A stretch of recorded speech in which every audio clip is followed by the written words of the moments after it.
जय श्री कृष्ण। लड्डू गोपाल के भक्त में एक बार फिर से आप सभी का स्वागत है। आज की इस वीडियो में हम जानेंगे कि राम नाम का सम्मान ना करने पर क्या होता है और राम नाम की महिमा क्या है।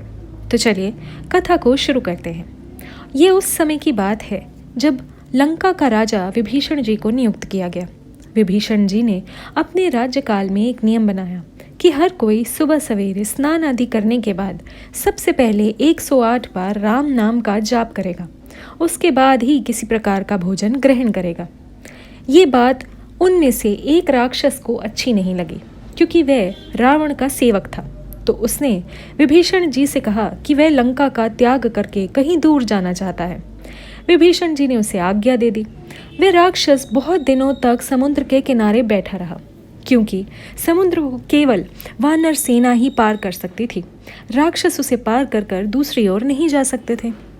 ये बात विभीषण जी को उनके एक सेवक ने बताई। तब विभीषण जी उस राक्षस के पास आए और उससे कहते हैं कि मैं तुम्हें समुद्र पार करने का एक उपाय बता सकता हूँ। मैं तुम्हें कुछ दूंगा, उसे तुम्हें अपनी मुट्ठी में बंद रखना है। यदि तुमने अपनी मुट्ठी को खोला तो तुम समुद्र पार नहीं कर पाओगे।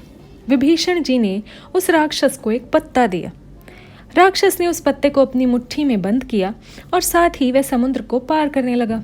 अब समुद्र का पानी उसके पांव के ऊपर ही नहीं आ रहा था।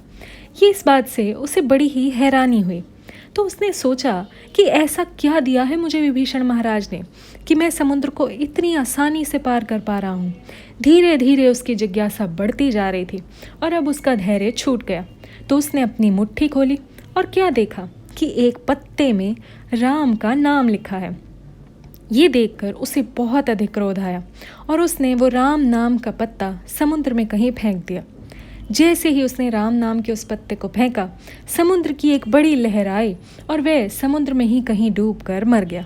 तो देखा आपने, राम नाम का जाप किसी के जीवन को बचा भी सकता है और राम नाम का सम्मान ना करने वालों का जीवन नष्ट भी कर सकता है। तो उम्मीद करती हूँ कि ये कथा आपको अच्छी लगी होगी और आप इसे अपने दोस्तों के साथ भी ज़रूर बांटेंगे।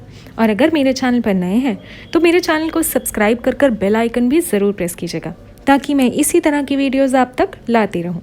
जय माता दी, जय श्री राम।